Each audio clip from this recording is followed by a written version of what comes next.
Fighting is just something that you can't avoid in League. There's no way somebody is going to come up to you and say, hey, I don't like your face, and try and punch your head in. And well, I mean, you're gonna do it back to make sure that they can't kill you. One of the toughest things to deal with in fights in League is ones where you're outnumbered. And here I'm going to be giving you guys some tips and tricks to try and give you a better edge in the fights that you're taking, so maybe you can actually 2v1 and double kill your opponents. But at the least, always remember that your goal should be to never die for free. And that might mean killing an entire minion wave, it might mean destroying a tower, stealing a dragon, or just trading one for one.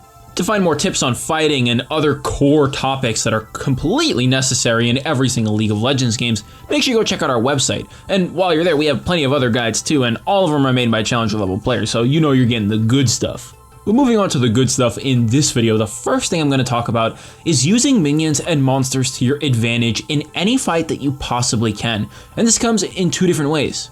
The first one is something that not too many people think about.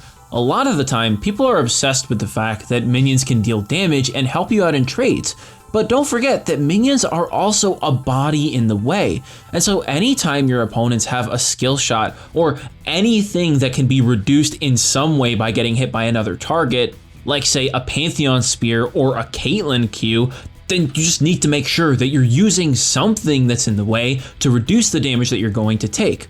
Ideally, you wouldn't take any damage at all because you're either winning already or don't need to worry about it, but that's not always the case. And so sometimes being able to block it with something else or just reducing the damage, because that's how the ability works, can be the key factor to winning a fight. And this applies in really any fight, not even just a 2v1 or any kind of fight that you're outnumbered. You always want to make sure that you're taking the least damage possible, because that allows you to have the most time possible to get on your enemy and kill them. A perfect example of this would be an Ahri Charm, an ability that does damage to you and also stops you from getting on top of your opponent. If you manage to block that by getting up behind a minion at the right time or getting behind a monster, hey, even that Scuttle Crab who's looking really innocent in the river can come in handy sometimes. Now, I'm sure Hank the Scuttle Crab isn't going to be too happy about getting hit by two of Ahri's abilities because she thought she was full comboing you, but I mean, hey, you could just pay him back next time by, killing him when he spawns, I guess. That's just the relationship you have with Scuttle Crab. The second part of using minions and monsters to your advantage is of course what I mentioned earlier, the extra damage that they can bring to fights. This is more so for minions, but it can be really noticeable in the early and the mid game on squishy targets, where if somebody accidentally hits like a raptor camp or they accidentally hit Gromp, all of a sudden they can take 200 plus extra damage really fast. And that entire time you have a body in front of you to block things and reduce damage. To give you a rough idea of just how much damage minions and monsters can deal, caster minions, all three of them together in a single wave, pretty much do as much damage on basic attacks as any other champion in the game basic attacking. They have a very similar attack speed, and when you add their damage up individually, it actually even trumps some champions' damage in the early game. Now, just because mage minions are the star of this kind of thing doesn't mean melee minions are something to sneeze at either. Their damage can rack up pretty quickly and their attack speed's kinda high. They're also really annoying because they tend to run after whoever is hitting you and therefore have an even bigger chance to do what we talked about earlier. In terms of monsters, this is where things can really get special. A lot of monsters are very tanky on their own. Think of, Big Gromp, Blue Buff, and Red Buff. Those are really the most massive ones, outside of course, something like Baron, Rift Herald, or Dragon. And we'll get to those last. In terms of the regular monster camps, all those three that I mentioned do a lot of damage. Gromp does a ton up front, as his attack speed and damage overall is increased a bunch, and Blue Buff and Red Buff hitting somebody over and over again can't be ignored. They're basically like champions with slightly slower attack speed. If you're ever trying to buy time, escape, and then eventually fight back in the jungle, make sure you manipulate the jungle camps to take enemy skill shots, because it will make a difference, trust me. Dragon is a great example of something that can do this no matter what and no matter who aggroes it. If you happen to be going near Dragon, fighting around it, blast coning over, flashing over, or whatever, and you have somebody on your tail chasing you, aggro the Dragon, because it'll take some time to get up off the ground, and at the same time it's going to blow you away, which will probably push you further away from your opponent. And if they happen to follow you and aren't able to get on the same side of the Dragon, you will definitely be separated. And beyond that, the Dragon is going to attack the closest target.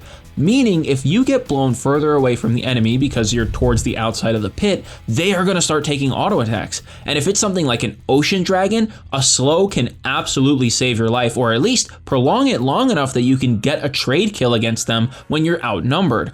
A cloud dragon does a ton of damage. And at this point, if you happen to be thinking I'm exaggerating, I highly encourage you to go into a custom game right now, or even the practice tool, spawn in a cloud dragon and level yourself up to say level 6 or even level 9, and just see how fast that thing rips through your health bar. I'm not going to go through all the jungle monsters at this point because it's kind of redundant. You get the idea. And by now, hopefully you've learned a new trick. And if you have, make sure you hit the like button. Let me know that you learned something on this video. And while you're at it, hit the sub button so you can keep up with our other videos on guides on champions and other things like this where we try to help you on the generic things in League. Moving on to the second thing, this is something that I see way too few people do. A lot of people get scared, and I mean, hey, it happens to me too, man, I understand. But you have to be able to go aggressive when you're outnumbered. All the time. People are going to expect you to run when more than one person comes to beat you up. But that is actually the exact opposite of what you want to do sometimes, because running might just actually get you killed in the end, and you need to be able to recognize this. And when you recognize this, you can begin to notice that your only real option is to go in and mess somebody up. Remember, I mentioned earlier that trade killing is something that you should always look to do whenever you're in danger and you actually can't escape. And it can be tough to realize that you won't be able to make it out. But if you can be smart enough and recognize situations where you are eventually going to die, then going for that trade kill 1v1 is basically always worth it. Because the enemy team is spending resources to try and set you behind, but you actually end up going even. And that is amazing and can be a force to carry your team.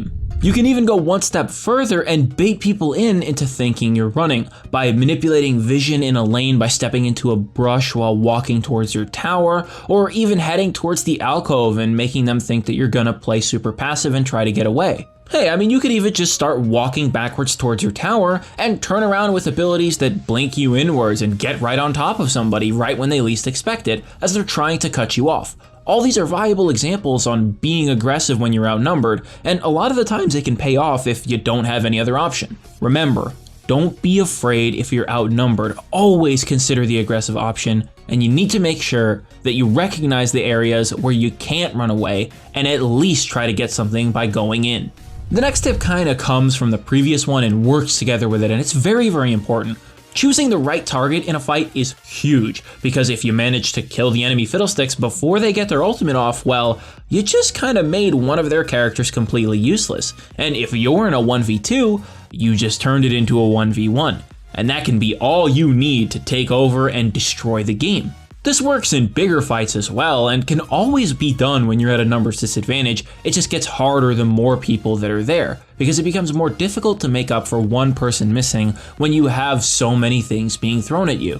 Once you identify who the right target is, that Fiddlesticks who is going to try and ultimate, the enemy AD carry who has 10 kills, the enemy mid laner who just hit their 2-item spike and are decimating your teammates, you need to get on them and commit fully, because killing them is exactly what changes the tides of the fight. And with damage, CC, or whatever that champion brought to the fight gone, it might just be the catalyst for you winning that fight overall, or even just escaping after killing that one person with you and your allies completely alive. And that is a situation that you could turn into a neutral objective or even a tower. If you manage to get target selection down pat, then you should be able to turn bad situations into okay situations, or maybe even okay situations into great ones. That's honestly one of the most fundamental skills that you should learn as a player. You have to work with what you're given, and if you're in a 4v5, demonstrating that you can actually turn the 4v5 into a 4v4 with some creative and fast-paced good playmaking, then hey, guess what? You're well on your way to improvement and destroying games. Sometimes it's as simple as focusing the enemy Twitch who's super fed, but a lot of the times it gets very complicated because there's 4 other champions you need to worry about in the game. And that's why it's something that's worth mentioning. It requires practice and a lot of thought beforehand and during the play as it's happening.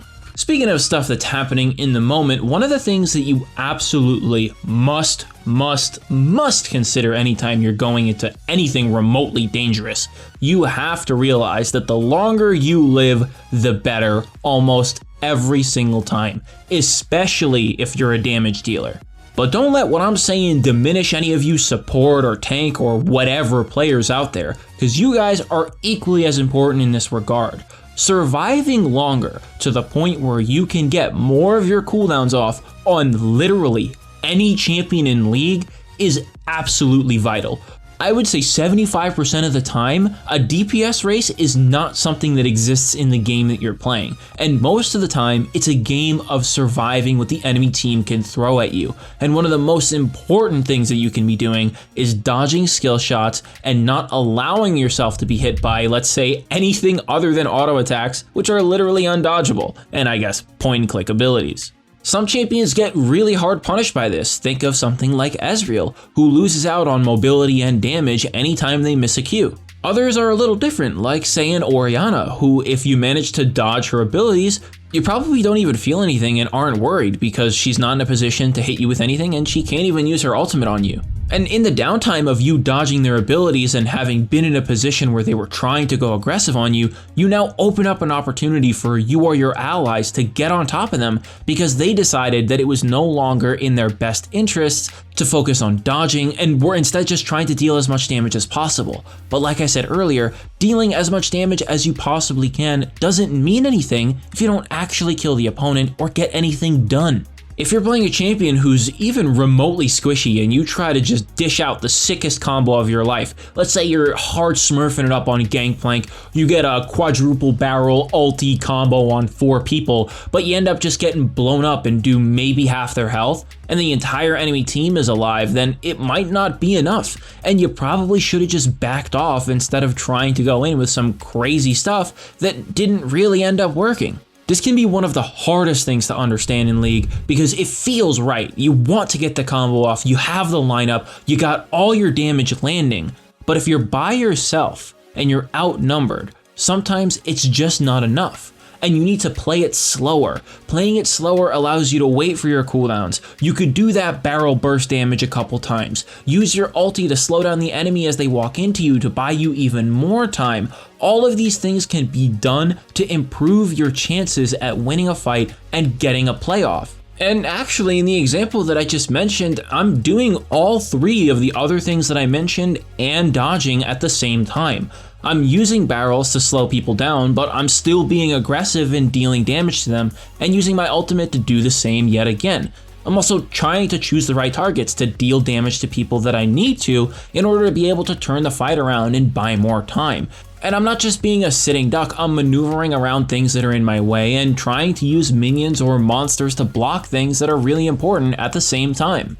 And when you stack all of these together, you start to become an absolute menace in just about any fight, no matter if it's a 1v1 or a 1v20. And if you happen to be confused because you're wondering, hey, so why does the enemy team have 20 players? It's because for every feeder you have on your team, the enemy gets 3 more allies. At least that's what I like to think about it. And of course, the bot lane counts for 3 extra on top of the 2 that they already have because, they just int harder than everybody else all the time. At least in my experience. You guys let me know how you feel about that though.